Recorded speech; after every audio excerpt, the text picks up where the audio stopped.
Good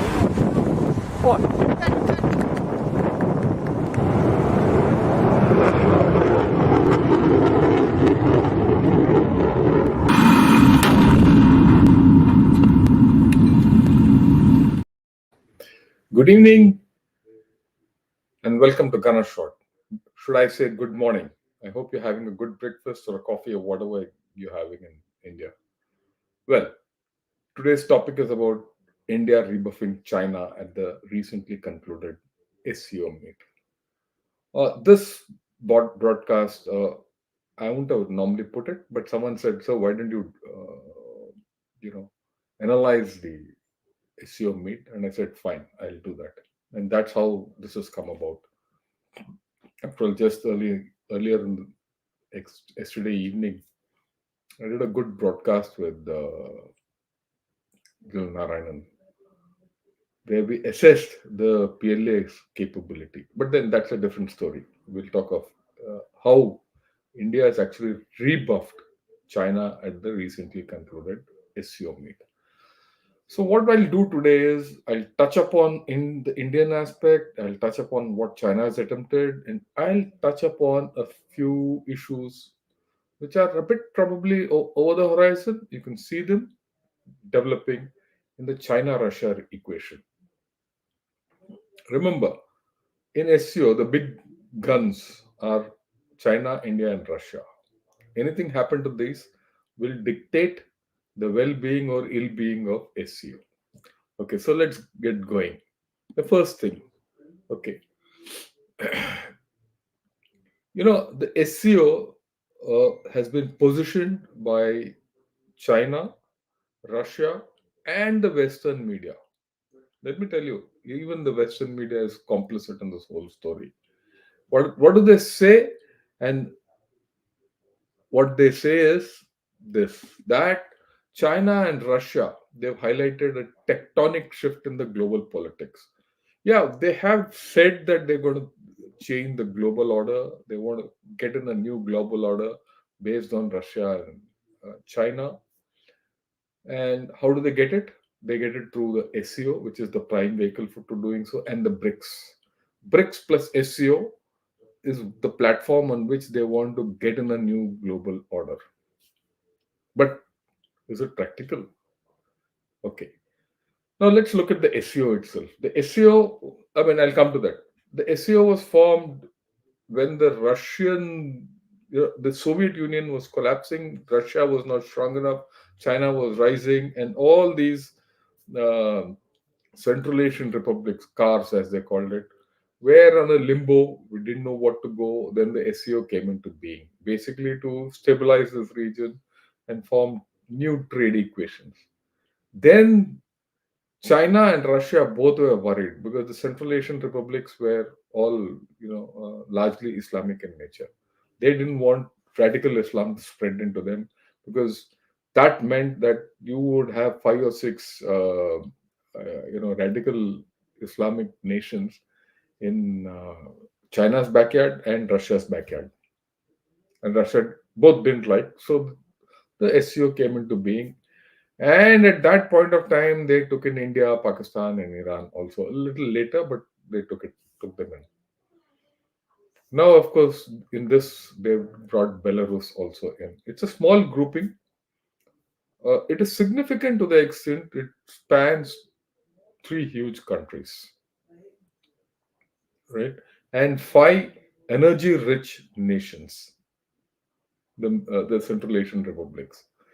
To that extent, this SEO has value, and it also connects. All the routes, the Eurasian routes, go through the Central Asian republics, and you must understand that we have a tremendous interest in the SEO. Let me put it up front. It will be wrong for anyone to think, no, we shouldn't be part of the SEO. We should continue to be part of the SEO because the SEO is still, the Central Asian republics are energy rich and they also have uranium. So we need gas, we need oil. We get it from there, we get it from Russia. And the way SEO is today configured, though Russia and China are positioning themselves to come with a new global order, the the canary in the coal mine, as they say, is India, and that is why the SEO this time was pretty important. Okay, now let's get going. What did SEO? What did Xi Jinping want? He wants the SEO to resist external influences. What are the external influences? It's a swipe at US. Basically, they're worried about US. Okay, the whole lot is against the US-led global order. I mean, that's the fundamental. There's no change in that. Okay, we're taking it further.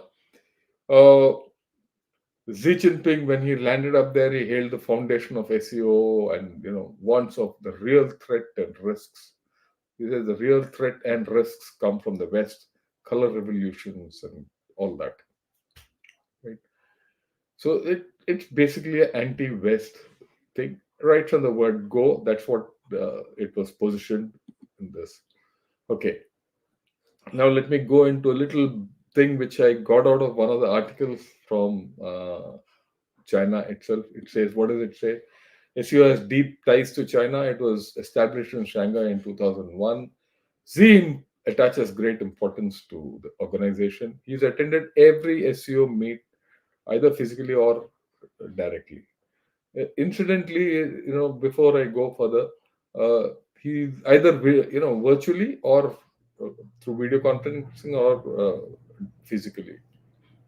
Even this year, the president of Kazakhstan, Tokarev, he requested our prime minister to participate in the proceedings virtually, which our prime minister did. That's a major rebuff to China.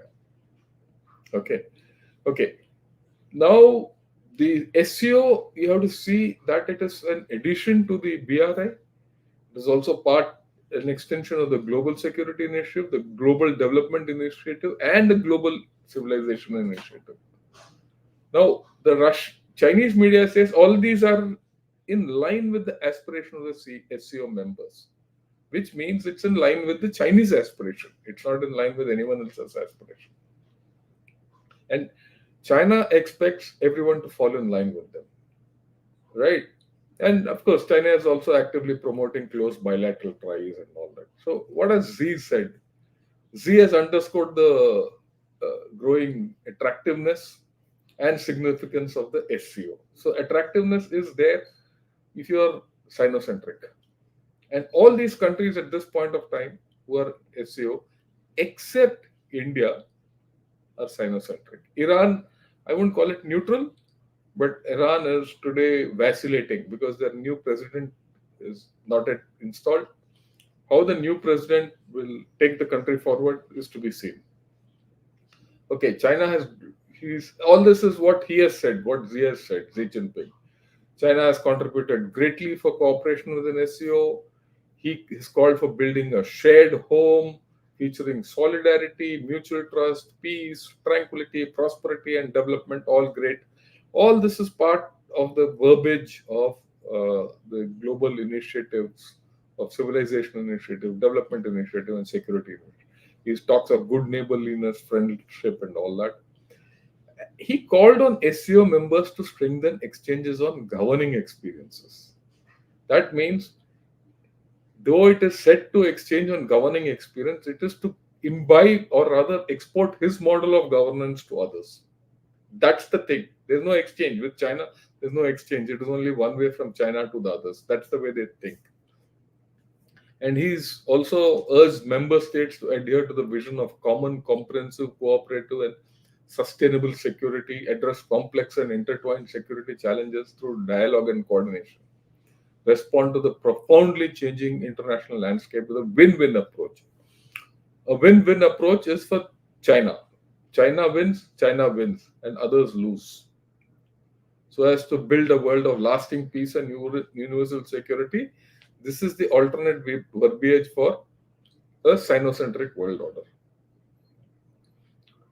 He's also said members should consolidate unity and jointly oppose external interference in the face of real challenges of interference and division. He went on to say SEO stands on the right side of history, fairness, justice, all that. It's all for himself. I mean, let's be very clear. It's all for China. It's all for himself. Okay, completely. Okay. Now they also spoke how the global South is building a better world brick by brick. You see, this is from South China Morning Post. It comes one day after the meet. So now all they've done, as for them, they're tom-tomming it as a great success. So next is brick by brick, a new world order through the BRICS. BRICS plus Shanghai Cooperation Organization, and plus all those initiatives, the BRI, everything. So that brings me to the next thing. Maybe tomorrow or day after, I'll talk of the Sinocentric world order, which is coming. I mean, you have to understand. Notwithstanding whatever China is, it's still a heavyweight, and it's trying to establish a Sinocentric world order, which we need to understand what it is all about.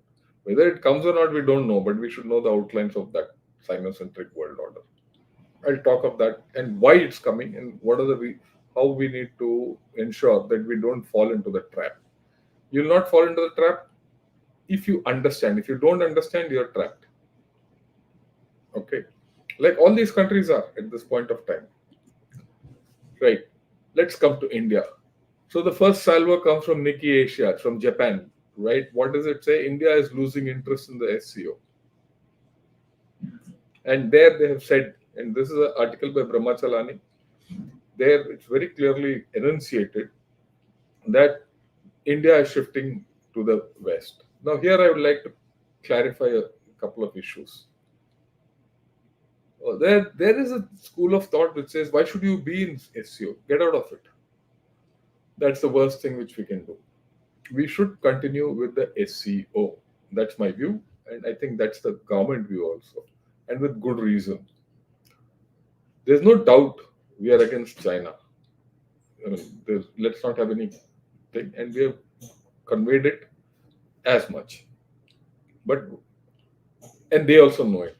But the whole idea is, if you want to take on China, you shouldn't take on China outside a forum. You should take it on inside a forum. Under Beto, you are the insider. Get an outsider in that. You still need to have good relations with Russia and all the other Central Asian republics. You need to still have good equations with Iran, right? Pakistan to chhod do aap. Pakistan, even Belarus, I won't take a thing because Belarus itself is uh, shifting its allegiance to China in a big way, right? So, if that be so, we need to continue but maintain our distance, and that's what is happening.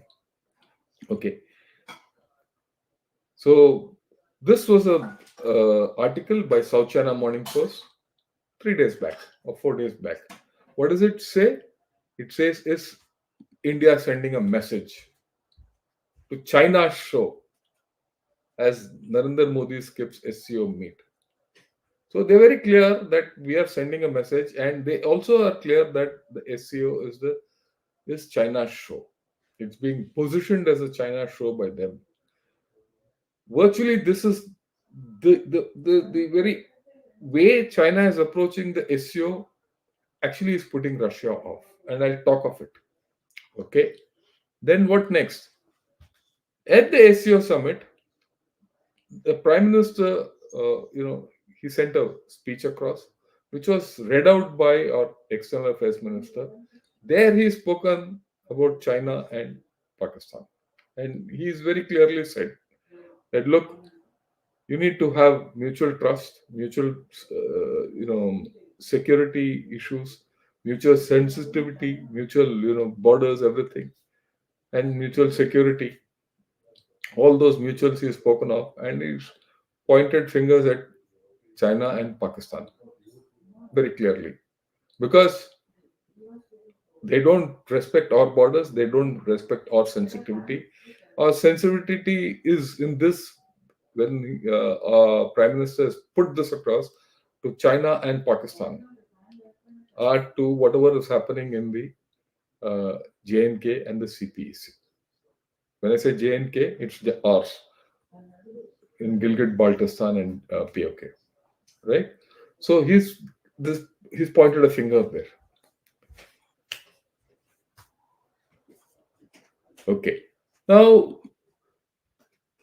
the next thing, there's a lot of talk of in SEO that you know people should trade in mutual currencies or common currencies in SEO and all that. India said sorry very clearly. India doesn't want to replace the US dollar with Chinese yuan. Very clearly, we have said no, we are not interested. In fact, we have not given them bow at all. Okay. Well, see, there's no statement anywhere on this and all that. The statement would probably still say we will, deal with each other through each other's currency and not through, not go to a third currency and all that. But the underlying message is very clear: we'll deal with yuan. Why? China is the biggest trading part of all these countries. So if all these countries have to trade with China on yuan, then they're promoting yuan. But here it is. We have said sorry. We don't want to do anything with the yuan. I mean, we have to understand. There are a lot of people who say, why should we follow the dollar? De-dollarization and all. De-dollarization is not good for us. What is the alternative to the dollar? Euro? It's not no go. Yuan? It's not acceptable to us. Rupee is not strong enough. Let's be very clear. Ruble is not tradable. So we have to go with the dollar. We don't have a choice really. Some people in India think that de-dollarization is the order of the day. I think it's the worst thing for us to happen. Okay, same thing. India is reluctant on using US. I mean, the Chinese yuan. We go with the dollar. So this comes from two different sources. So I think this was amply put across to China in no uncertain terms. Okay. Then FM and Wang Yi they met right on the sidelines of the summit. So what was discussed bilaterally? First and foremost, there's no joint statement. No joint statement to say, okay, we've discussed this. This is where we get and all. Now here I'd like to read out. Why I like to read out is after the first line, no joint statement. What in the top is what we have put out. What the second half is what China has put out. So what has happened is Wang Yi and External Affairs Minister met. At the end of it, there's no joint statement. Each gave out his own statement. That is, China gave out its own statement. We gave out our own statement. And what is it all about? It's all about the border. It's the border or the broader issues. India says border first, border later. China says broader first, border later. Mota mota taur par. Okay, China wants to put the border on the back burner. We want to put the other issues on the back burner, border first. And that's what our Prime Minister also put across. Is it say mutual security, mutual sensitivity, and all that? So you told them, you pointed a finger at CPEC. Our Prime Minister didn't go. We've said no UN. We were lukewarm to the whole affair. In this joint statement, also we've said two fingers, and that's how we have rebuffed China. And China can do nothing about it, right? It can do nothing about it. And why it can't do nothing about it? It can't do anything about the whole story because I don't think China is as strong as it was, say, 4 or 5 years back. And I don't think India, and I think India has grown far stronger than what it was 4 or 5 years back. People start comparing India and China. I think that's the worst thing you can do. Naturally, their GDP is 3, 4, 5 times whatever it is. Your GDP is where it is. But that's not the strength of a nation. The strength of the nation comes from other things. Okay, let's see what the readouts are. Now, what has India said? It says achieve complete disengagement from the remaining areas in eastern Ladakh and restore border peace and tranquility. Uh, he have reaffirmed. This is a readout from the press release of the MEA. So he says, External Affairs of Minister reaffirmed the importance of abiding by relevant bilateral agreements, protocols, and understandings reached in the past. The line of actual control must be respected. There is no mention of other ties. The only thing here, the whole story is, let's stick to the border first. What does the Chinese readout say? It says we must adhere to positive thinking. On the one hand, properly handle and control the situation in the border area. They don't want an escalation. And on the other hand, actively resume normal exchanges. No resolution, no nothing. Right? Promote each other and move towards each other. The two sides should view bilateral relations from a strategic height, strengthen communication, properly handle differences, and ensure that China India relations move forward along a healthy and stable track. Here, I'd like to put across. Consistently over the past, say, 15, 20 days, I've been putting across podcasts in which I've said, we have to understand why is China seeking India out? Every time he says, let's become friends once again. The reason is today China is vulnerable. And I go back to what yesterday General Rajiv Narayan and I discussed. What did we discuss? That China its military is not as strong as it was. There are issues. China is overstretched. He's got a problem along our border, and where there's a force reversal. I wouldn't say force reversal, the posture reversal. Look at South China Sea, it is extended max. It's committed in Taiwan, and it has opened up a new front with Japan, and the new problems coming up in the Korean Peninsula, which I'll talk of. So China is stretched. So it wants to secure one side. And today, your trade, if you think what is adverse against you, he wants to make it even worse. Only when he wades into your markets that he can kill you. And that's what we need to stop. So if you see all this, in this SEO meet, we've kept China at a distance. And I'm glad we've done that. And full marks to the government, and full marks to our Prime Minister, and full marks to our External Affairs Minister for doing this. Look, let me also put it across now. I am not for a particular party or the other. If my government does a good job, we must give it credit. In this, they have done credit. You talk of Agnivir, they messed it up. I'm against it. So I'll be very balanced in what I talk. For those of you who are, listening to me for the first time or have listened to me continuously, we go by case. Okay. And I will respect my government always.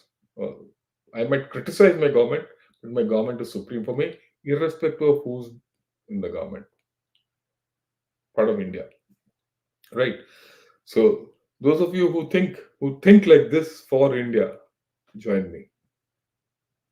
Unbiased, apolitical, and for the nation.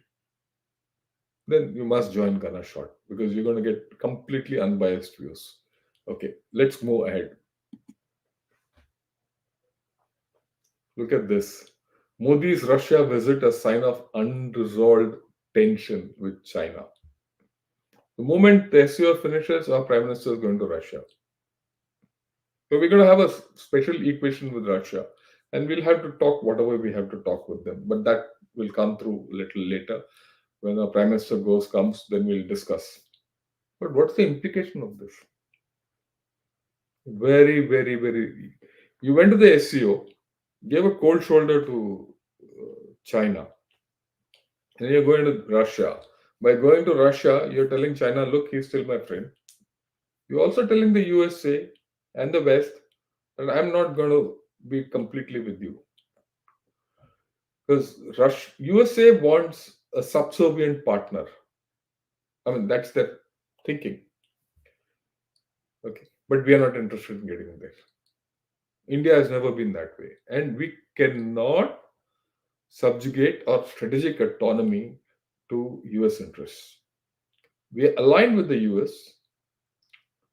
largely. We have a strategic partnership with them, and I'm all for Indo US cooperation, but we are not going to be a second rate citizen in front of US to dance to their tunes like Pakistan did. And US also knows that India is too big a nation and too strong a nation to get cowed down by it. And we have a history. We have a history of standing up to USA and telling it to take a walk. Let me be very clear. We don't need to do that. But going back to Russia, having good equations with Russia are good for us. It's actually good for USA also. And people in USA, sensible people in USA would understand this. You don't burn your bridges with everyone else. Okay. Now, here comes the next thing. So this is where the India part we finish. Let's look at something else which happened in the SEO, which has come out, uh, which actually started a little before and it is coming out now. And this is a very interesting development. That is there a problem developing between Russia and China?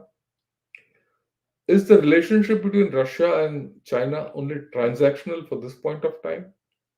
These are the questions which are coming up, and that's come up in the SEO also. It's not as if the Russia-China relationship is absolutely, Bonhomme type kind of a story. Okay, see, Xi and Putin are pivoting to the global south. It may not go to plan because why? I mean, there's a reason for it. The global south lacks trust. I mean, it cannot trust. Why? Where does it go? It's poor. Whom does it trust? Russia cannot give it free aid, nor will China. China is still trying to take its best out of them. So where does it go? So their plan for the global south won't work because of lack of trust. Who gives the trust? India. So India has an opportunity with Russia to go to the global south and take China out. But China you can't take out because China has invested heavily in the global south through its BRI. But you become competitive with Russia next to you. Russia and China can't enter the global south because the global south doesn't trust them the way. So this is something which we need to understand. Our soft power and our attitude generates trust in people, right? And that things like this coming out from the Chinese media is important to understand. Okay, they understand that they can't win the global south, but we need to understand. But with India, there's a way to knock the doors of global south. Incidentally, even USA looks like it from that point of view. With India, the partnership is strong to enter the global south and compete with China. So it's not just about GDPs, right? Today, China is in a tough position, right? Look at what happened here, and this is very interesting. Everyone thinks that North Korea and China are real thick friends, and whatever China tells, North Korea will do. And the normal thinking is that North Korea is a close ally of China. But after this deal between North Korea and Russia, what has happened? North Korea switches from Chinese to Russian satellite to transmit state TV. So now China has been cut out of North Korean communications. This is a problem for China. So China's story can't be told or China can't interfere in North Korean thing. Their information systems will get. So in some way, China has been excluded from this already.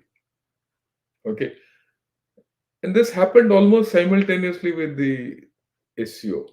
I mean, I wouldn't have picked this up. Again, this is a Chinese media, uh, you know, headline. Okay, now this is something again interesting. How 2 years and Russia's war in Ukraine shifted China's relationship with Central Asia. 2 years of war, when Russia was busy, China has been making inroads into Central Asia. And Russia is uncomfortable with the whole story. See, there's a shift which is happening. And the Central Asian republics were once part of USSR, and Russia still feels that, these areas are its backyard. And Russia is a security provider for these areas.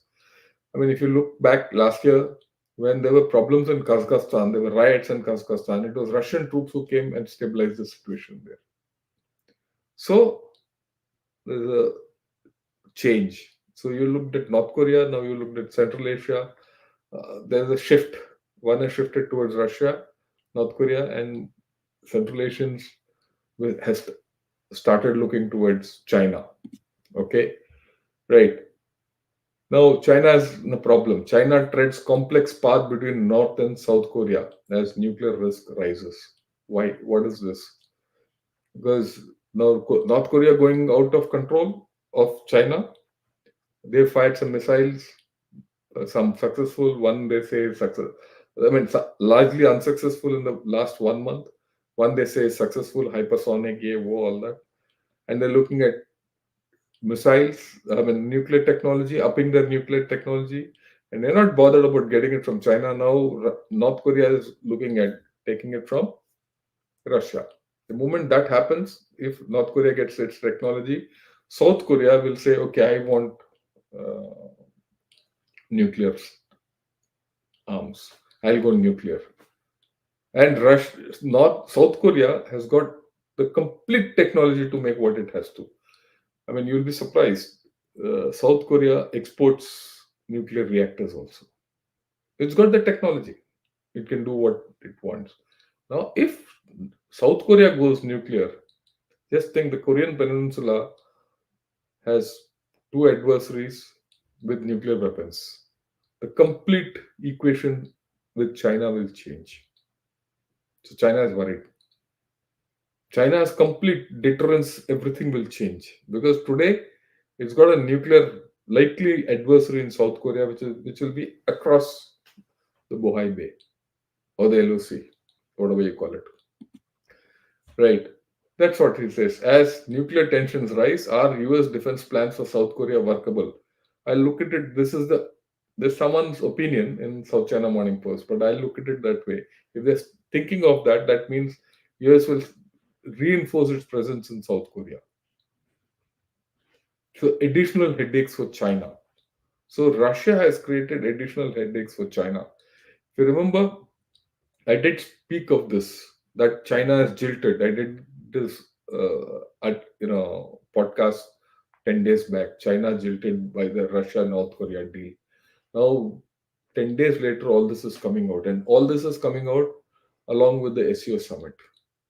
You have to look at the whole story, right? And okay, now China fears South Korea US nuclear pact, so that's another problem which they have. So this also is coming in. So China is uh, not in a great position. Okay. And then why warmer North Korea Russia ties could be trouble in Northeast Asia? Yeah, uh, this is the whole story. The moment North Korea and Russia get together, Northeast Asia goes in a spin. Northeast Asia goes in a spin. When I say Northeast Asia, it is the Asian part of Russia, Vladivostok and that area, Trans-Manchurian area, uh, China, Japan, North Korea, South Korea, and the Pacific Island group. So there's an equation change there. SEO, there's an equation change, right? And that's what they also say. Can China and Russia put aside Central Asian rivalry for SEO aims to counter West? They're acknowledging that there's a problem as far as the Central Asia, because Russia is feeling slighted. And here, China is feeling slighted in the Korean Peninsula. Central Asian area, Russia is feeling slighted. So, can they look over these differences and prop up the SEO to counter the Western propaganda? And that too, when India has rebuffed the whole story. Remember that. We started with the whole story that India is rebuffing China. If India had been there and gone with along with the whole story, then China would have been actually stronger. Now, the picture which comes out of SEO is that India is not too keen on it, or India is looking to its own. India has conveyed something to China. China has not been able to make a headway. The declaration might say what it wants, but you can very clearly see Russia is being transactional in this whole business. We don't know where Iran is going. Iran, after all, a reformist president has come. Now, where will Iran go is to be seen. And Pakistan is, of course, weak, and Belarus is now a swing state between Russia and China. In any case, between Pakistan and China, there are problems. So where does the whole story put China in as and the SCO? So taken all in all, I don't think this summit was great, and I feel that it is India which has rebuffed China. Others might say what they want, but I'm very clear about it. Okay, and let's see how things go. Our prime minister is going to Russia, and you know other things are in the offing, and we'll monitor the whole thing.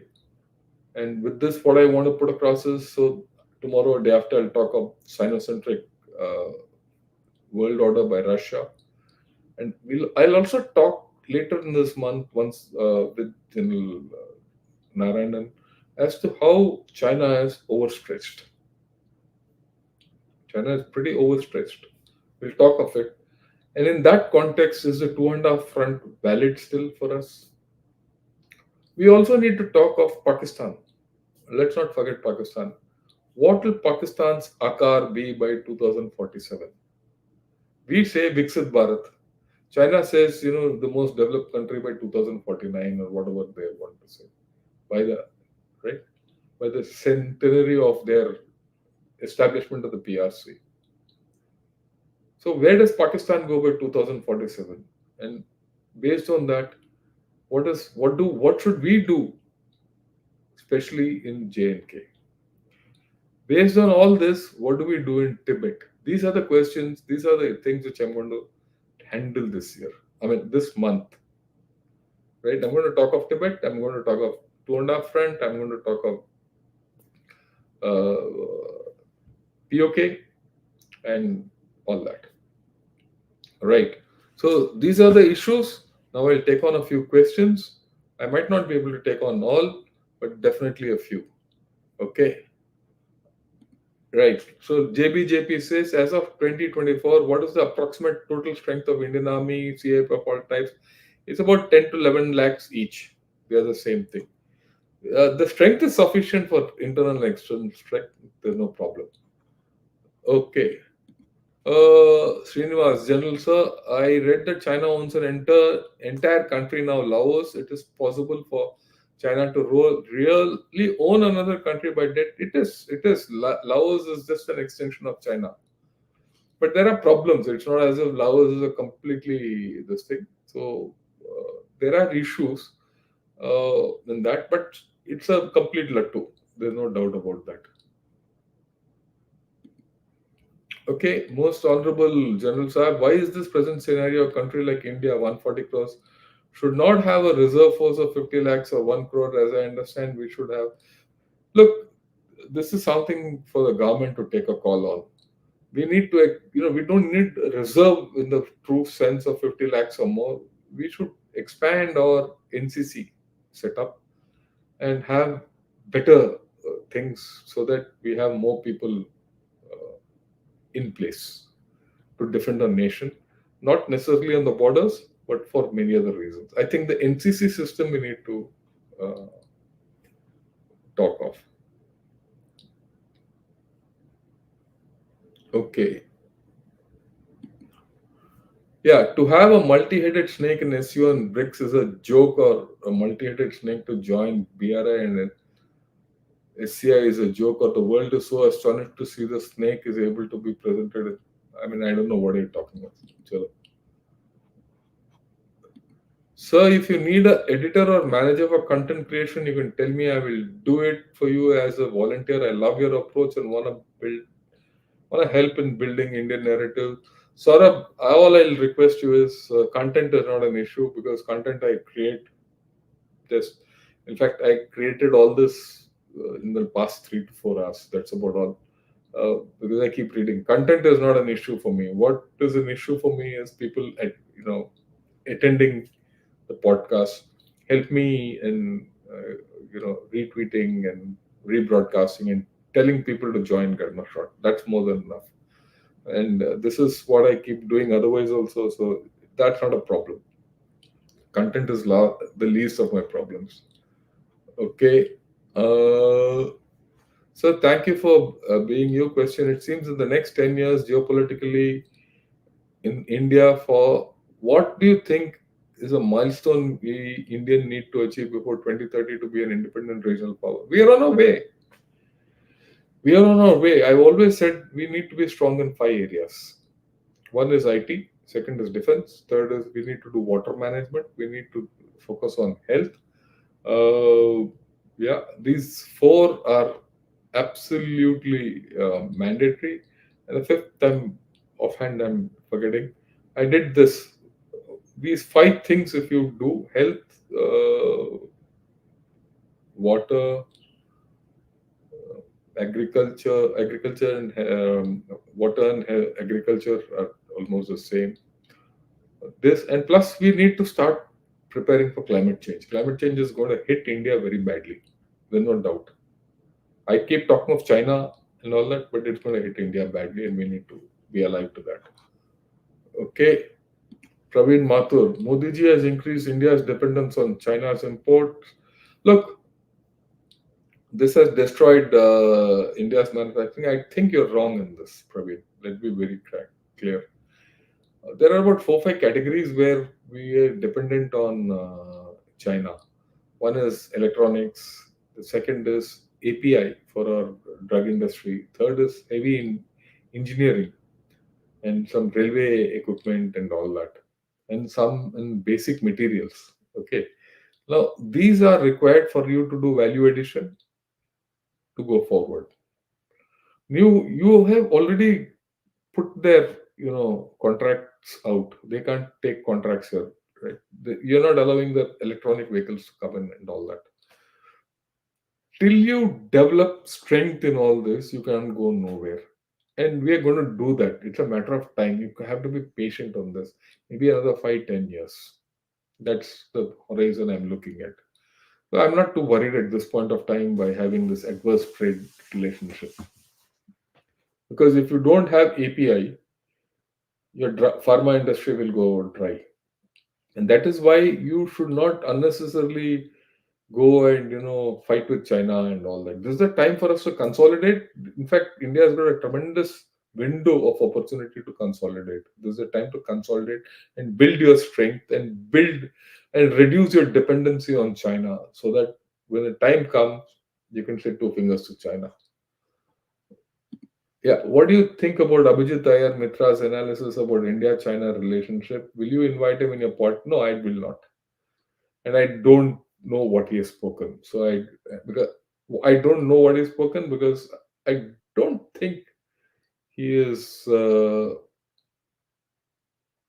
academically correct in what he's talking. I don't know whether the research he does is good, and he's a journalist, so leave it at that. And I'll not call him. I don't call people whom I don't know, and I don't call people who with whom I don't have confidence in, and confidence in their credentials. Okay, I need to have confidence in their credentials, I need to have people who have actually worked in the field before I start collaborating anyone. That's why I call ambassadors, I call generals, I call young officers, I call researchers, I call technologists, people who have studied. What is Abhijit Iyer Mitra's credentials except being a journalist?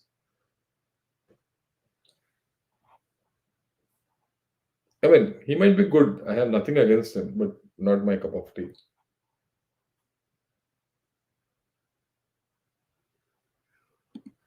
Sir आप police reforms पे video क्यों नहीं बनाते? Because I look I will not do all that. This is police reforms जो है वो normal रोजी रोटी का सवाल है इंडिया का. मैं तो I look at it strategically, I look at defence, I look at technology. That's my thing. So जहाँ इंसर्जेंसी हुआ या यू नो पुलिस रिफॉर्म्स वगैरह होता रहेगा. I have no problem. How can we create more space for ourselves at summits like SEO that have traditionally been China dominated? Even BRICS suffers from this. India must be respected. Look, we already done that. You're creating space by telling him to take a walk. You ripped off him. Now, see, the whole story of what I put across now is indicates that China has not got away with this SEO meet. They've not got away. They've not got their way through. And everyone knows whatever the outcome or declaration of this meet has no value because India is not a party to it in the way it should be. And India has conveyed by not taking UN, you're not, spoken of the border to them and more. And you've spoken about, your message, our Prime Minister's message is directly aimed at China and Pakistan. So we've done what we have to do. Don't worry. Okay. Some more questions are there. Let me see. JBJP says, so while you're in USA, what kind of feedback reaction Americans are giving you in personal interaction on election results in 2024? Both are Desi NRIs and white Americans to you. Really speaking, whatever I've seen, I think they're quite okay with the whole results. Right? They see a balance coming in. They see India is far more balanced than what it was earlier. Okay. Uh, I think that's what the common sense is, that we have a viable opposition today. We have a good government. We have a fairly strong government. How long it will last is a thing. Coalitions always have this problem. But then our history is that coalitions have done well for India. And the moment you have a coalition, the government is held to account. And that's the general view here. I think we have emerged stronger from the elections. Okay.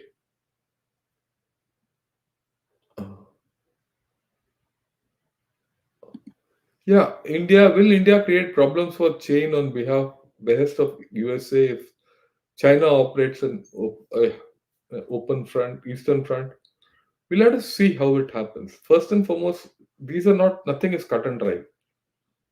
China is not going to get into a war, and China is very conscious of the fact that it will not get into a war and by the provocation of USA, right?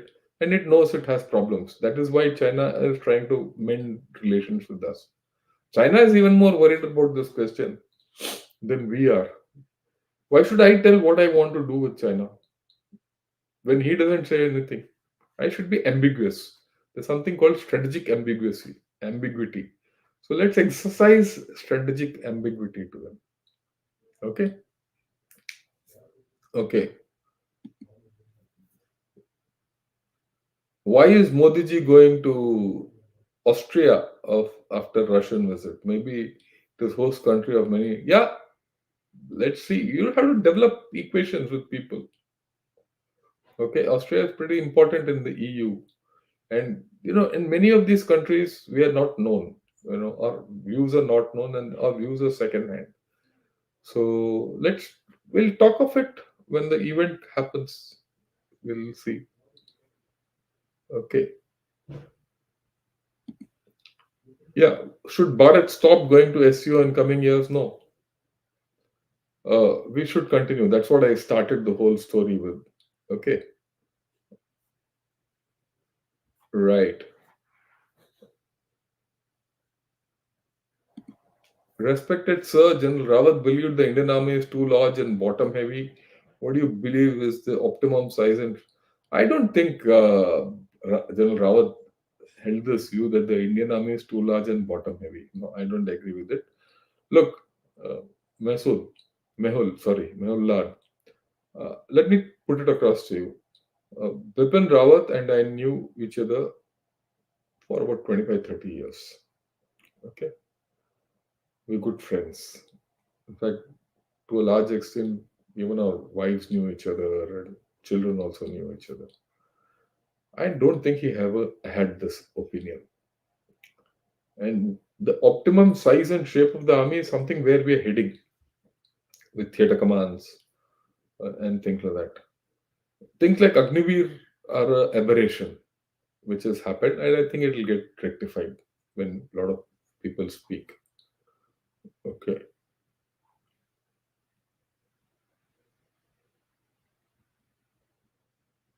okay,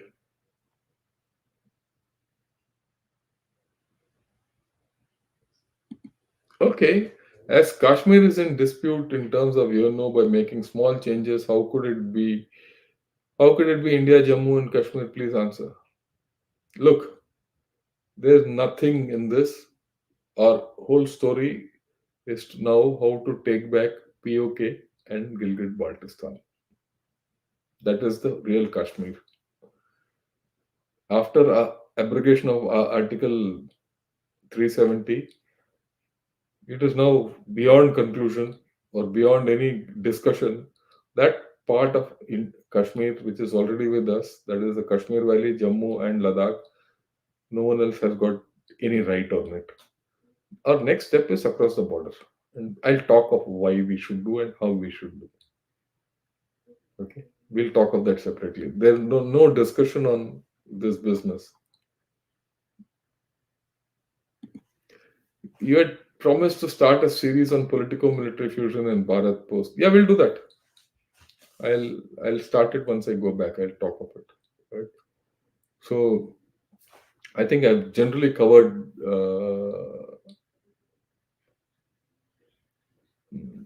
all the questions which are come. Thanks a lot for joining me in. I want to answer. I would like you to put it across, put it in your comments. Would you like me to do a breakfast show daily? Or rather you want me to do a evening 8 o'clock show once I get back to to Chennai. Let me know. If you could want me to do a 8 o'clock show in the morning, 8:30, I'll do that. And so that's how this thing. Yeah, there's a question. How are we going to handle the Punjab conundrum? I've done a podcast on Punjab with General KJ Singh. Have a look at it. Have a look at it, and you'll understand how we're going to do it. Okay. So someone says eight meaning, someone says breakfast. So we'll see how we take it. Okay. So as of now, I'll be doing more breakfast shows. I'll be doing a few evening shows or late shows with Shreya Iyer, of P Gurus. In fact, I'm going to meet him day after. We're going to do some recordings and then we'll see what to do and take it further.